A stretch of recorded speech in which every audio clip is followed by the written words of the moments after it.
सकिनँ, त्यसको लागि म क्षमा प्रार्थी छु। आजै सभा पुग्नुपर्ने हुनाले मैले धेरै कुरा नराखिकन केही विषयगत कुराहरू मात्रै राख्ने पनि अनुमति चाहन्छु।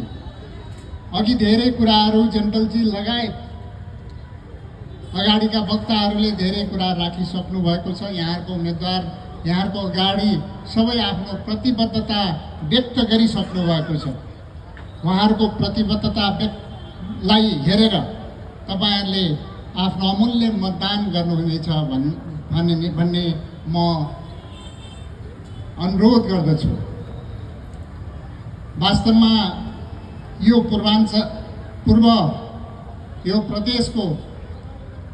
यो प्रदेशमा धेरै साथीहरू, हाम्रो अत्यन्त प्रभावशाली साथीहरूले उम्मेदवारी दिनुभएको छ। यो उम्मेदवारी हाम्रो पार्टी उज्यालो नेपाल पार्टी र राष्ट्रिय परिवर्तन पार्टी दुईटाको संयुक्त उम्मेदवार हामीले दिएका छौं। विभिन्न जिल्लामा विभिन्न उम्मेदवारीहरू दिएका छौं, तर सबै ठाउँमा हामीले संयुक्त उम्मेदवारी दिएका छौं। मैले धेरै कुरा राखिराख्नु भन्दा पनि आज जुन हिसाबले उम्मेदवारहरूले आफ्नो प्रतिबद्धता व्यक्त गर्नुभएको छ उज्यालो नेपाल पार्टीका तर्फबाट, र यहाँहरूले अत्यधिक मत दिएर विजय गराउनु हुन म हार्दिक अनुरोध गर्दछु। चिम चिन्हमा धेरै उम्मेदवारहरू उठ्नु भएको छ उज्यालो नेपाल पार्टीको तर्फबाट, र केही राष्ट्रिय परिवर्तन पार्टीको तर्फबाट बाँसुरी चिन्हमा उठ्नु भएको छ, र दुईटैको समानुपातिक उम्मेदवार हाम्रो बाँसुरी चिन्ह रहेको छ। यो दुईटै पार्टी एकीकरण भएर उज्यालो नेपाल पार्टी बनेको छ। यो अलिकति कन्फ्युजन, अलिकति अलमल देखिन्छ, तर यो दुईटै बाँसुरी र चिम चिन्ह दुईटै हामी एकै हौं भन्ने म अनुरोध गर्न चाहन्छु। यहाँहरूले जति पनि उम्मेदवारहरू यहाँ देख्नु भएको छ एकदमै सशक्त उम्मेदवारहरू चाहिँ हुनुहुन्छ। उहाँहरूलाई मतदान गरेर हामीलाई जिताइदिनु हुन हार्दिक अनुरोध गर्दछु। उहाँलाई जिताउनु भनेको आज यो उज्यालो नेपाल पार्टीलाई जिताउनु हो र कुलमान घिसिङ त्यसको राष्ट्रिय नेतृत्वलाई जिताउनु हो भन्ने म अनुरोध गर्न चाहन्छु। तसर्थ यहाँहरूले आफ्नो अमूल्य मत प्रत्यक्षतर्फ जहाँ उज्यालो नेपाल पार्टीको चिम चिन्ह लिएर उठ्नु भएको छ उहाँलाई चिम चिन्हमा मतदान गर्नुहोला। जुन ठाउँमा बाँसुरी चिन्ह लिएर प्रत्यक्षतर्फ उठ्नु भएको छ उहाँहरूलाई बाँसुरीमा मतदान गरेर अत्यधिक मतले विजय गराउनु हुन हार्दिक अनुरोध गर्दछु। साथै समानुपातिक तर्फ हाम्रो पार्टीको चिन्ह बाँसुरी रहेको छ। बाँसुरी चिन्हमा सबैले मतदान गरेर यो देशको सम्पूर्ण हाम्रो समानुपातिक तर्फको हाम्रो उम्मेदवारहरूलाई विजय गराउनु हुन हार्दिक अनुरोध गर्दछु। मैले यति भन्दै उज्यालो नेपाल पार्टीको बारेमा र अहिलेको वर्तमान परिस्थितिको बारेमा केही विषय राख्न चाहन्छु। अहिले यो देशमा उज्यालो नेपाल पार्टी नै किन, यो उज्यालो नेपाल पार्टी तपाईहरुले किन रोज्ने, उज्यालो नेपाल पार्टीलाई नै किन मतदान गर्ने भन्ने विषय तपाईहरुले बुझ्नु जरुरी छ। हामीले उज्यालो नेपाल पार्टीलाई मतदान गर्नको लागि तीनटा कुरा भनेका छौं। पहिलो कुरा भनेको हामीले हिजो गरेको कामको लागि तपाईहरुले मतदान गर्नुपर्छ। हिजो हामीले जुन परिणाम दिएका थियौं, हिजो हामीले जुन काम गरेका थियौं जनताको लागि, देशको लागि, त्यसको लागि आम मतदाताले उज्यालो नेपाल पार्टी नै रोज्नेछ भन्ने हामीलाई विश्वास छ। दोस्रो कुरा भनेको उज्यालो नेपाल पार्टी यो देशको जेनजी आन्दोलनपछि स्थापित भएको जेनजी युवाहरू र घाइते शहीद परिवारहरूको पार्टी हो। यो राष्ट्रिय परिवर्तन पार्टीमा यहाँहरूले देखिराख्नु भएको छ हाम्रो राजेश पोर्तलजी जो राष्ट्रिय परिवर्तन पार्टीको अध्यक्ष हुनुहुन्छ, उहाँको एउटा खुट्टा गुमाएको छ जेनजी आन्दोलनमा। त्यस्तै धेरै घाइते साथीहरू हुनुहुन्छ, धेरै शहीद परिवारका साथीहरू हुनुहुन्छ।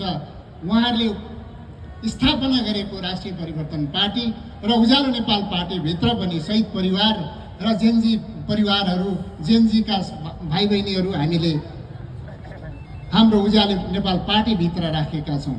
यो दुईटै पार्टीको एउटा मिलन एकीकरणले बनेको पार्टी नै सही रूपमा जेनजी आन्दोलन पछिको नयाँ विकल्प, नयाँ सोच र नयाँ शक्तिको रूपमा स्थापित पार्टी हो।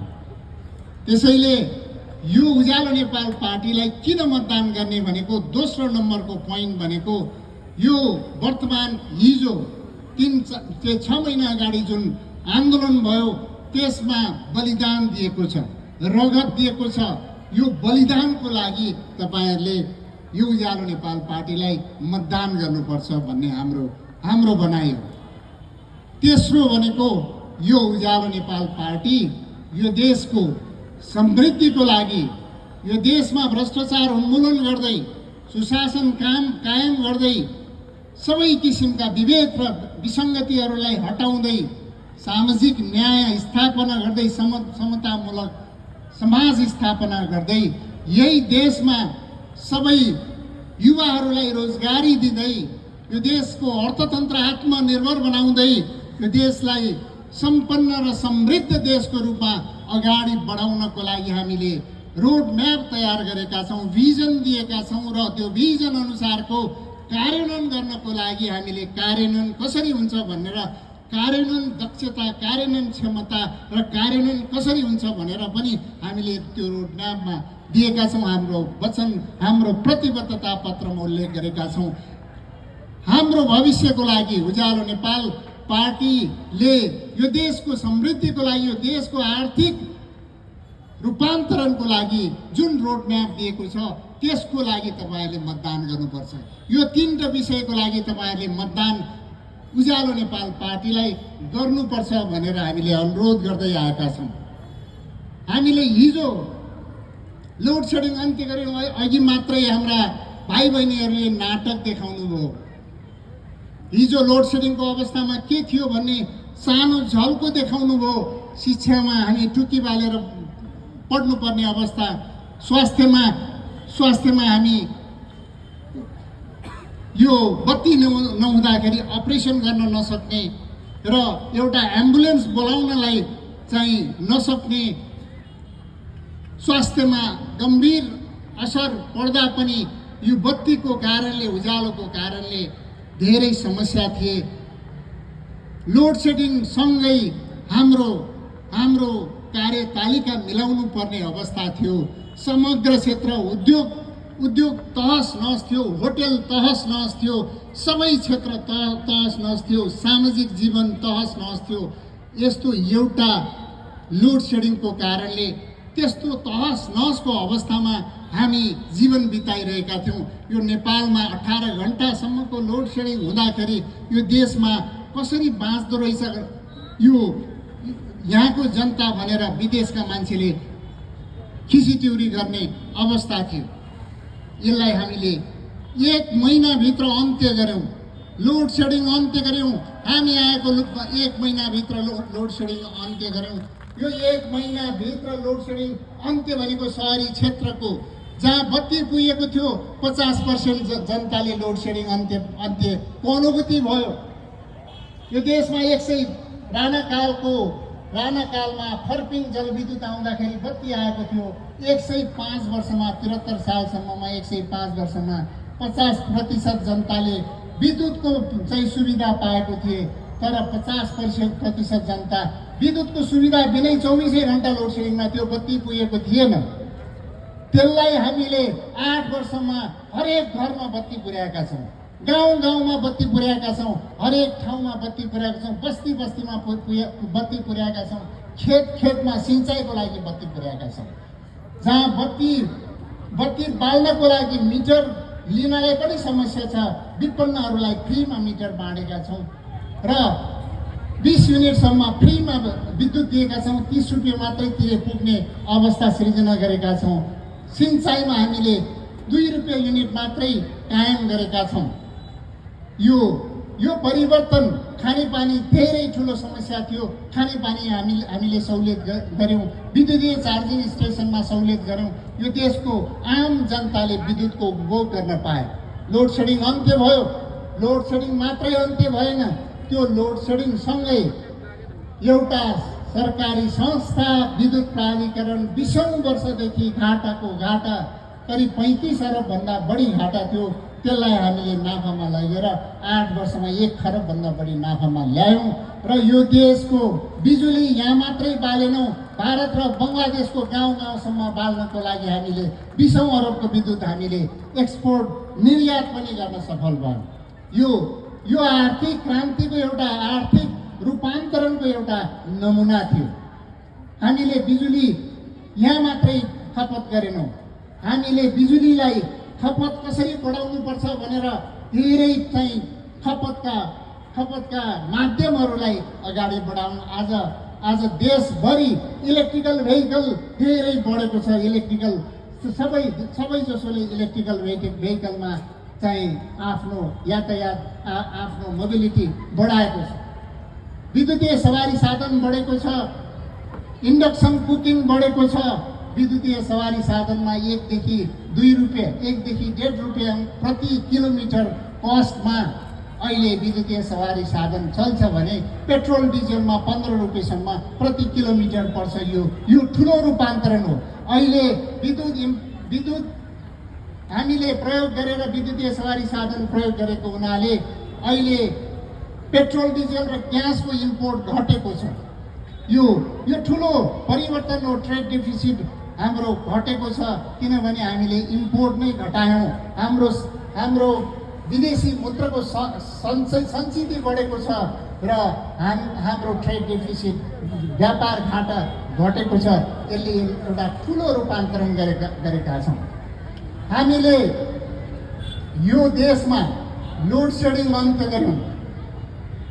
लोड सेडिङ एउटा क्षेत्रको लोड सेडिङ अन्त्यको कुरा गरिरहेका छौँ, एउटा विद्युत क्षेत्रको लोड सेडिङ अन्त्य गरेका छौँ।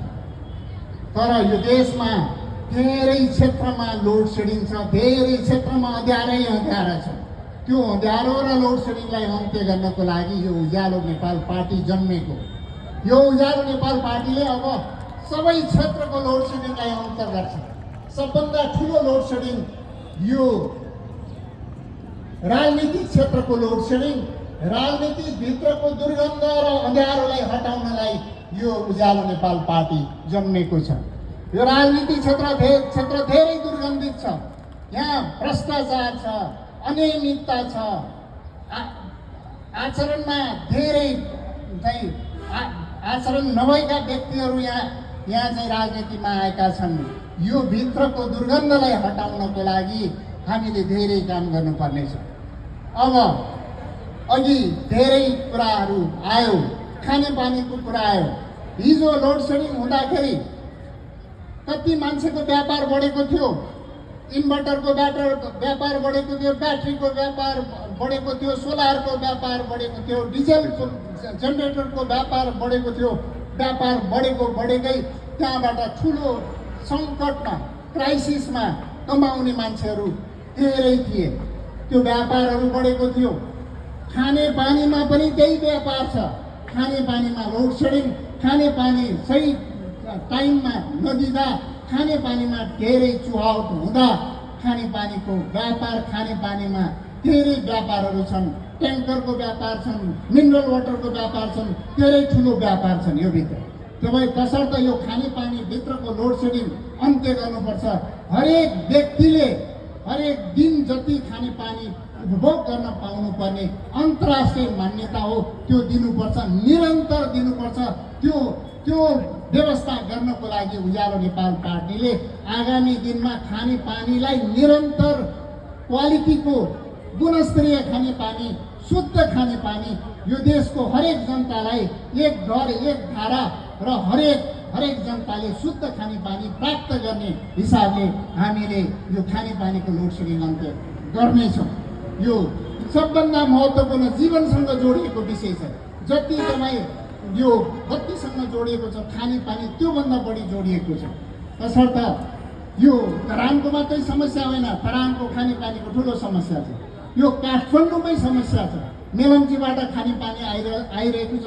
काठमाडौँ क्षेत्र नम्बर 3 मेलम्ची मेरो क्षेत्रमा पर्छ, तर केही क्षेत्रको जनताले खानेपानी पाइरहेको छैन। हामीले यो देशैभरि खानेपानीको समस्या छ।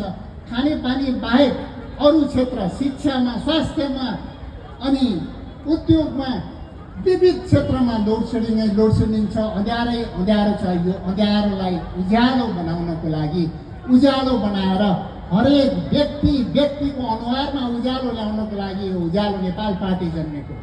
यो उज्यालो नेपाल पार्टीले हरेक गरिब परिवारलाई, हामी उज्यालो नेपाल पार्टी भनेको गरिबको पार्टी हो, गरिब उत्थान गर्ने पार्टी हो।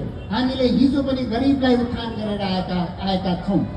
चिलिमे हाइड्रो पावर कम्पनीमा हुँदाखेरि हामीले त्यहाँका जनतालाई सेयर वितरण गरेर, पहिलोचोटि सेयर वितरण गरेर त्यहाँका जनतालाई रोजगारी दिएर, तीको जनतालाई काम दिएर हामीले त्यहाँको जनतालाई लखपति करोडपति बनायौँ र त्यहाँको एक घर एक रोजगारी जस्तो स्थापना भयो। त्यहाँ जुन प्रोजेक्ट एरियामा हामीले त्यो एउटा मोडल स्थापित गऱ्यौँ, जुन एउटा छाप्रोमा, एउटा ओडारमा बसी जनतालाई माथि ल्याउनु नै समाजवाद, बिपीको समाजवाद अथवा कम्युनिस्टहरूको समाजवाद, जे भन्नुहुन्छ त्यही हो समाजवाद। गरिब जनतालाई माथि ल्याउनु भनेको हाम्रो अहिलेको इन्क्लुसिभ डेमोक्रेसी भनेको त्यही हो। र त्यो एउटा मोडेल हो भने एउटा संस्थालाई हामीले एउटा आर्थिक रूपान्तरण गरेर देखायौँ।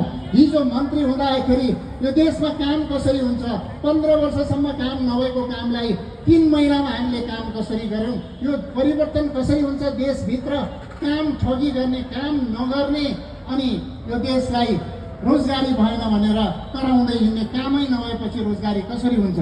तपाईँले जति यो देशमा 3 खरबको हाराहारीमा बजेट, क्यापिटल बजेट भन्छ, पुँजीगत बजेट राख्छ, ठेकदारले काम लिन्छ, त्यो कामै हुँदैन, त्यसपछि काम लिएर अर्कै व्यापार गर्न जान्छन्, विभिन्न व्यापार गर्न जान्छन्, काम नभएपछि त्यहाँ रोजगारी कसरी क्रिएट हुन्छ। आज हामीले 20 खरबभन्दा बढी हरेक वर्ष चाहिँ खर्च गर्नुपर्ने अवस्था छ। हामीले हाम्रो समृद्धिको लागि 20 खरबभन्दा बढी क्यापिटल बजेट खर्च गर्नुपर्छ। त्यो अवस्था भयो भने 20 लाख रोजगारी सृजना हुन्छ। 20 लाख जब खर्च हुँदैन तब कसरी रोजगारी सिर्जना हुन्छ। रोजगारी सिर्जना गर्नको लागि खर्च हुनुपर्छ। खर्च तपाईँ एउटा कन्ट्र्याक्टरले, एउटा चाहिँ निर्माण व्यवसायीले 15 वर्षसम्म पुल नबनाउने, 15 वर्षसम्म रोड नबनाउने, अनि त्यसपछि जनताले त्यो सुविधा नपाउने, अनि जनता तडपिडिएर बस्नुपर्ने, 5 मिनटको बाटोलाई 5 घन्टा घुमेर हिँड्नुपर्ने अवस्था 15 वर्षसम्म सिर्जना भइरहने।